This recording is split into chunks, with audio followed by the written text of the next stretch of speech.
In the name of Allah, hello my dear students in distance learning by Mr. مسعد Sabir and the English supervisor Mr. Ahmed Sharbini.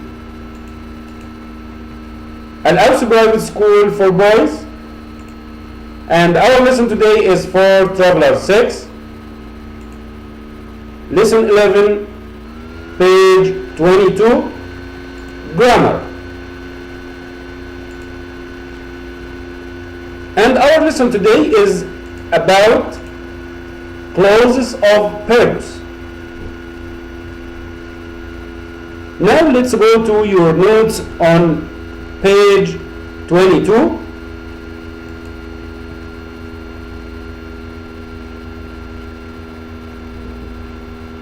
Please, my dear students, pay attention and listen to me carefully to understand the role.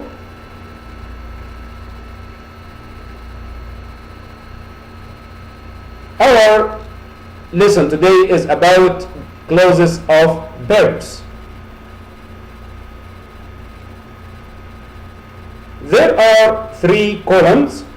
The first one is for structure and the other for the use, and the third one is for examples. At first we can use to plus base form and so as to or so as not to in negative plus base form, or in order to or in negative in order not to plus base form.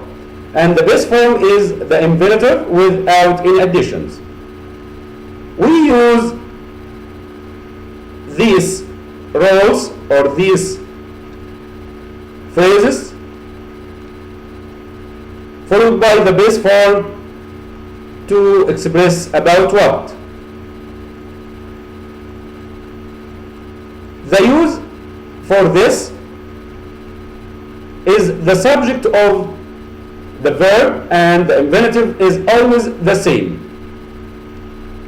We use to plus base form, so as to plus base form, in order to plus base form,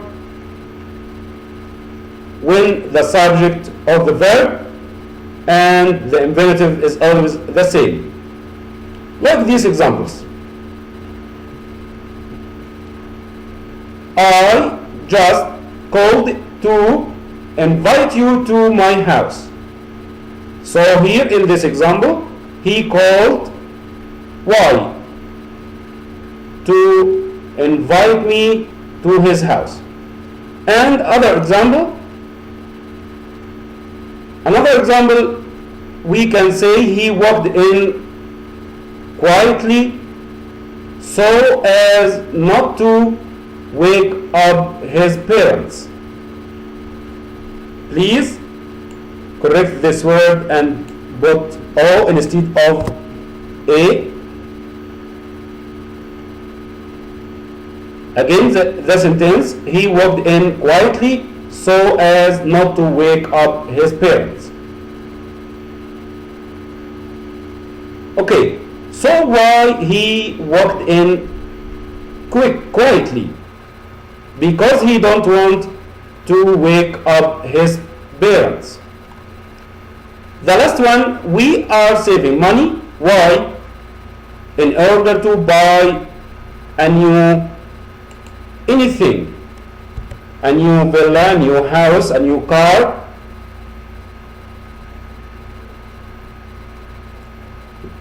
Another thing we can explain, for plus ing form. It means we put the ing form after for. Why? To express the purpose of or function of an item. Like this example, I use the electric knife. Why? Why we can use electric knife for?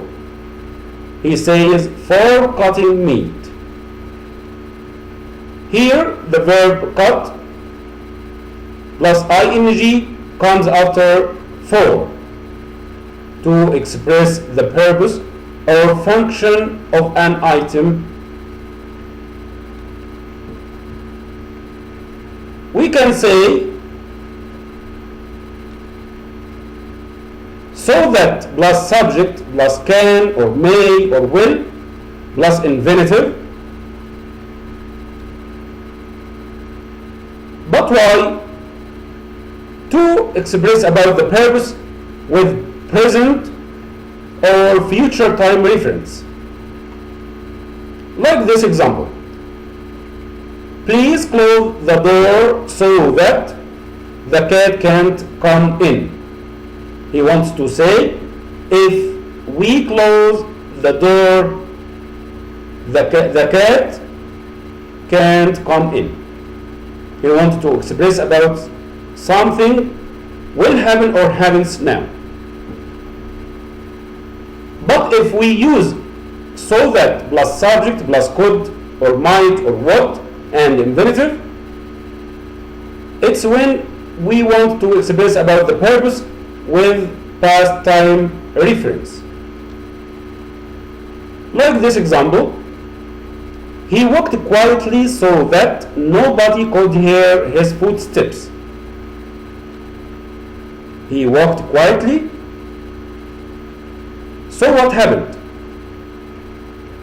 If he walked quietly, nobody could hear his footsteps. He wants to say, if he walked quietly, nobody didn't hear his footsteps.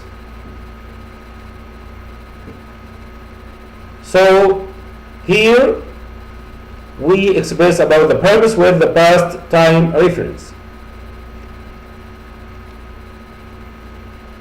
In the last rule, we can use in case, change it into this word. If the word or phrase in case followed by present tense, it expresses about purpose with present or future time reference. Like this example: I will take an umbrella in case it rains. He wants to say, if it rains, he will take his umbrella.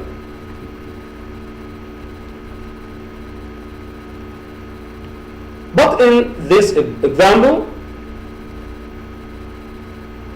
when we use in case plus past tense, we want to express about the purpose with past time reference. Like this example: he gave me his telephone number in case I wanted to call him. Please, my dear students, put letter D in this word to be right.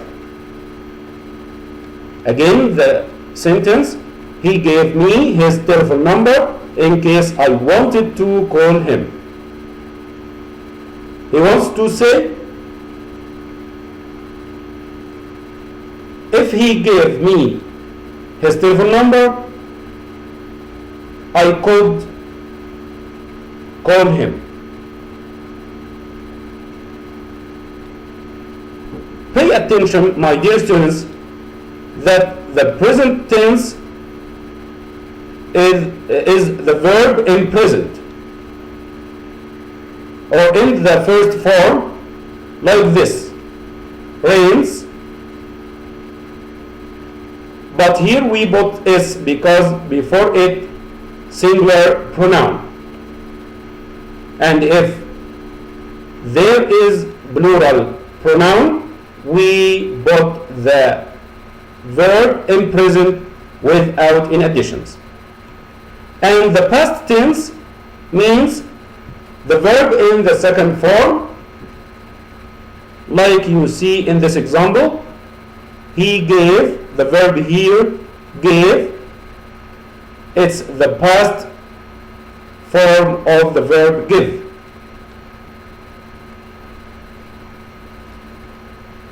This is our lesson for today, my dear students, and thank you, and follow me in the next video with the exercises on page 23.